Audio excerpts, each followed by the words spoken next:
Good afternoon, everybody. Welcome back. It is time for another positional big board. And like I said earlier today, we are bumping along that offensive line. So we start at left tackle.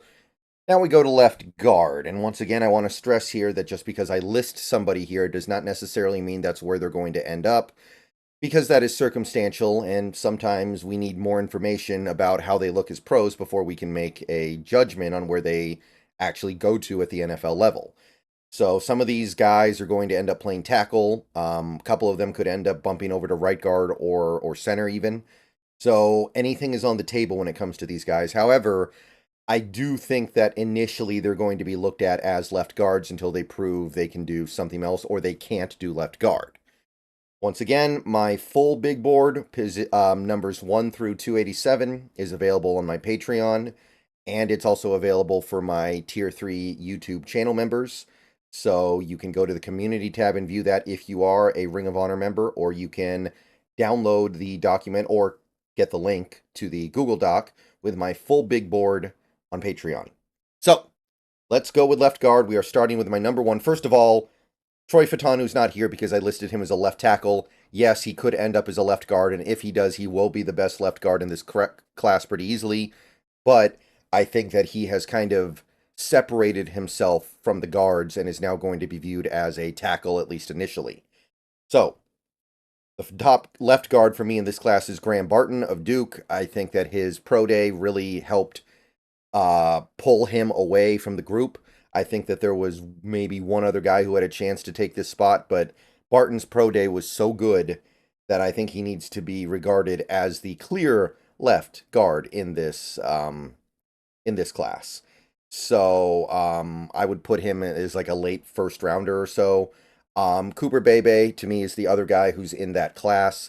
Really fun, really good player. Played tackle for KSU mostly, but clearly projects to guard at the next level. Really clean, really fun tape. Could also play right guard, but ideally I think he ends up as a left guard. I think he can do it. He's not a tremendous athlete, but I think he's good enough to do what he needs to do as a left guard. So he is my number two. Excuse me. Number three would be Dominic Pooney of Kansas. He's the only other guy who I think really is a standout left guard prospect in this class. Not a dream athlete, but very capable of doing zone blocking scheme things. And I think that if you end up with one of these three, most Seahawks fans are going to be very happy because they will have landed themselves a guy who should project out to be a long-term answer, a good answer, not just a mediocre one at the left guard spot. So to me, that's the big three, and then there's a little bit of a drop off. Not to say that I'm not a big fan of Mason McCormick, but he is a project. He is an unknown. He has a lot of work to do. He played at a smaller school. So I'm not going to put him with that top three that I think is relatively safe. These three guys, I'm pretty confident are going to be good. I would be very surprised if they weren't. McCormick has the talent to be better than Pooney, but it's going to take a while to come out, and there's no guarantee that it comes out. We're just guessing based on his ridiculous athleticism. Number five is Javion Cohen. This is a tough one because he did not look good last year for the Hurricanes, but he looked good the previous year as a member of the Crimson Tide. He gained a lot of weight last year. I think he needs to lose it again. I don't know why he didn't before the combine, but I'm willing to bet on the tape from 2022 a little bit when I make this call. So it's tough. It's really ugly to look at Javion Cohen in 2023 and say he's worth a top 5 ranking at the position. But based on 2022, I think he is. And I imagine at some point somebody's going to smack him and go, hey, dude, you need to play the way you played in 2022. We'll see. My number 6 would be Isaiah Adams, another Illinois offensive lineman. We're getting down to the more unremarkable guys, I think. I think that after you get through 5 guys here, it's pretty, like, you're just talking about, like, depth. You're talking about flyers. You're talking about, you can't even really call them lottery tickets because that implies they have some tremendous upside that is extremely unlikely to be reached. I don't even get that sense with most of these guys down here. I just think they're NFL caliber players, not by much. Delmar Glaze, a tackle convert. I suppose these tackle converts are a little more interesting than a straight up guard because it implies athleticism and agility that most guards do not have. But I just wasn't a big fan of what I saw from Glaze. Now, part of that might have been because he was playing at tackle, and when he moves to guard, his issues are going to go away. But it's not like Bebe, where Bebe was a pretty good tackle who should be great at guard. It's like Delmar Glaze was just like a meh tackle. So I guess he'll be good, but not crazy excited. Trevor Keegan of Michigan was my number 8 guy. Another part of that Michigan offensive line that was so good last year for the Wolverines. Not a super exciting prospect overall. There's one guy on that offensive line this year that I think is super exciting, and he's the guy with the broken leg, so he's a little bit less exciting. But guys like Keegan belong in the league and will have some success, I think. Brandon Coleman's really tough. He's my number 9 guy. I don't know what position he's going to play. He probably should be a guard, but he looks more comfortable at tackle. So the TCU guy, I don't know. I don't know how this pans out. I don't know how this works out. I think that, well, I don't know what I think.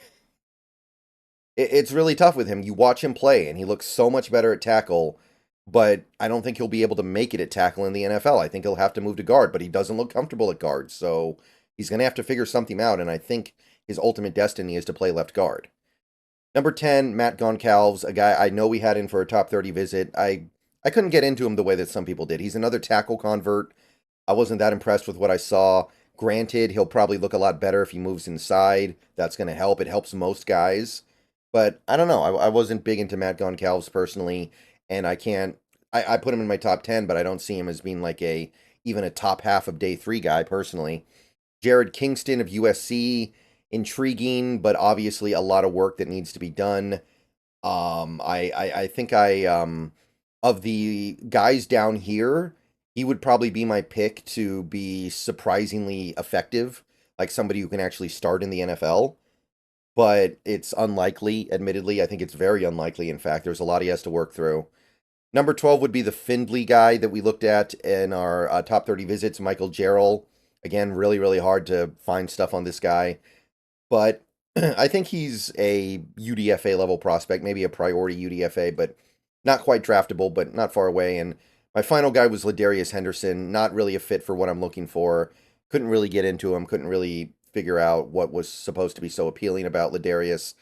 So I put him 13th. To me, he shouldn't be drafted, and I certainly wouldn't draft him in a gap scheme, in his own scheme, excuse me. So that's what I got for left guard, people. It's not bad.